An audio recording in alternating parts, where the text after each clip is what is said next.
जी doctor साहब, हम देख रहे हैं जिस तरह से इजराइल की तरफ से, इजरायली फौज की तरफ से रफा में हमला किया जाता है, 50 से ज्यादा बेगुनाह मारे जाते हैं और सैकड़ों लोग जख्मी हैं।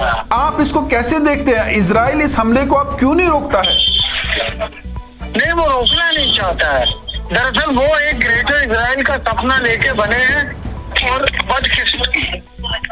बदकिस्मती से जो हमारे ममालिक, मुस्लिम ममालिक हैं, हमारी उम्मत भी उन लोगों के कब्जे में है या उनकी शर्मो शर्मी में है कि इतनी 57 मुल्कों का इतना बड़ा ग्रुप है और कोई आवाज नहीं उठा रहा।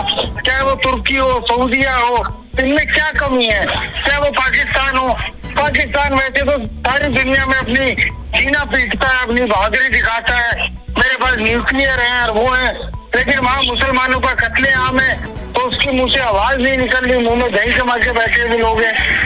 तो ये बात इजराइल, अमेरिका और ब्रिटेन, ये तीनों को आप अलग अलग करके ना समझे, तीनों एक ही हैं और तीनों मिलजुल के किसी भी तरीके से एक ग्रेटर इजराइल और उस सब इलाके के ऊपर काबिज होने के का ख्वाब देखकर बैठे हैं जी। और मुझे बहुत मतलब तकलीफ के साथ कहना पड़ता है कि हम ईरान की बड़ी इज्जत करते थे, लेकिन कहीं ना कहीं शक होने लगा है कि ईरान भी उनसे मिला हुआ है और ये सब मजबूरी में है। ये लोगों की उम्मीदें हैं और झूठी उम्मीदें हैं कि वो इजराइल को फतेह कर लेंगे, क्योंकि आज इजराइल की हालत ये हो गई कि उसने ट्रंप के खिलाफ भी अपना केस करा दिया। ट्रंप के भी जो बनने की उम्मीद थी प्रेसिडेंट, वो भी खत्म कर दी। डॉक्टर साहब यहाँ पर एक अहम सवाल बनता है। हम देखते हैं रफा में जो हमला होता है, इजराइल खुद कह रहा है कि देखिए हमसे गलती हो गई है और उन पनाहगीन कैंपों पे हमला किया जाता है जहां पर वो लोग बेचारे हैं जो गजा से भागे हुए हैं। इस तरह से जो है हमले करना आम लोगों पर, और फिर दुनिया जो है खामोश है, ओआईसी कहीं नजर नहीं आ रही है, यूरोपियन यूनियन की बात करें वो नजर नहीं आ रहे हैं। अब फलस्तीन का होने वाला क्या है? गजा के साथ क्या होने वाला है? क्या ये जारी और सारी रहेगा और इस गजा या फलस्तीन का नामो निशान मिट जाएगा? मुझे तो ऐसा ही लगता है, अल्लाह ना करे मेरे मुंह में खाक, लेकिन ऐसा ही लगता है कि कम से कम ये गजा को अपने कब्जे में ले लेंगे और आने वाले वक्त में फिर मस्जिद अक्सा और या किबला अव्वल की तरफ इनके कदम बढ़ेंगे। और अगर ऐसा नहीं होता तो इजराइल वजूद में ही नहीं आता जी। और ऐसा नहीं हो सकता कि 75 साल से वो जिस उम्मीदों को लेके आगे बढ़ रहा है वो उसको ऐसे ही छोड़ देगा, बीच में छोड़ देगा।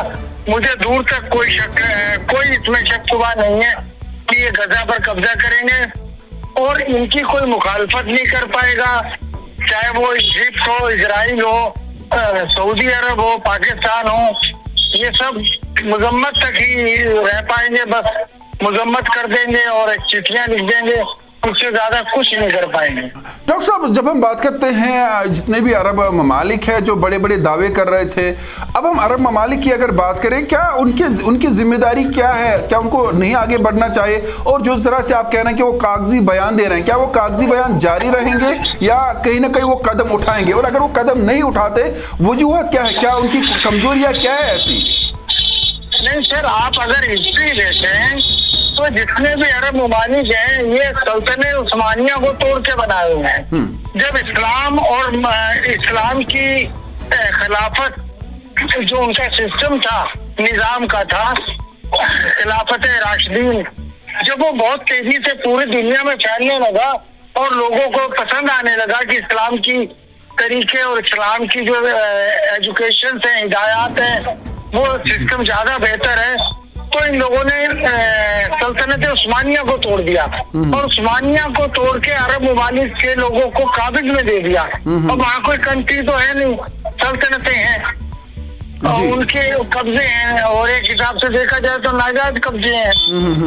लेकिन तेल लूटना था और तेल की लूट की वजह से अमेरिका ने और ब्रिटेन ने, अब यही सारे वेस्टर्न ममालिक, अगर यूक्रेन पर एक कोई पटाखा भी चलता है तो इकट्ठे होके आ जाते हैं, सारे हथियार लेके आ जाते हैं, लेकिन फिलिस्तीन के नाम पे इनके मुंह में दही जम जाती है, तो इनको नाजायज है ना।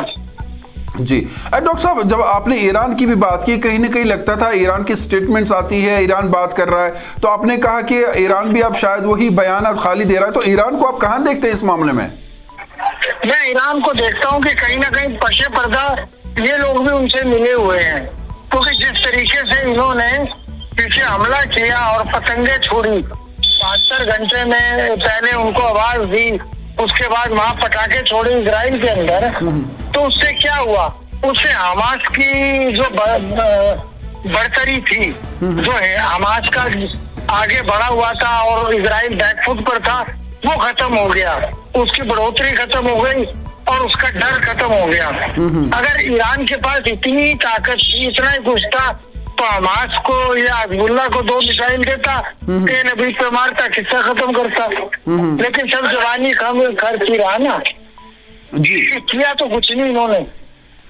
तो इसका मतलब कहीं ना कहीं ये सब अंदर खाने से मिले हुए हैं, वरना 40-45 साल से उस पर पाबंदियां हैं, फिर भी उसके पास सारे पैसे हैं। तो अक्सर जो होता है वो दिखता नहीं है और जो दिख रहा होता है वो होता नहीं है। तो मेरा तो शक क्या पक्का यकीन यही है कि कहीं ना कहीं ईरान भी अंदर खाने से पीछे पर्दा अमेरिका और इजराइल का मददगार ही है, उनकी मुखालफत में नहीं। डॉक्टर साहब, ये अहम जानकारी और आप जिस इसे तज्जिया कर रहे थे, आपका बहुत बहुत शुक्रिया।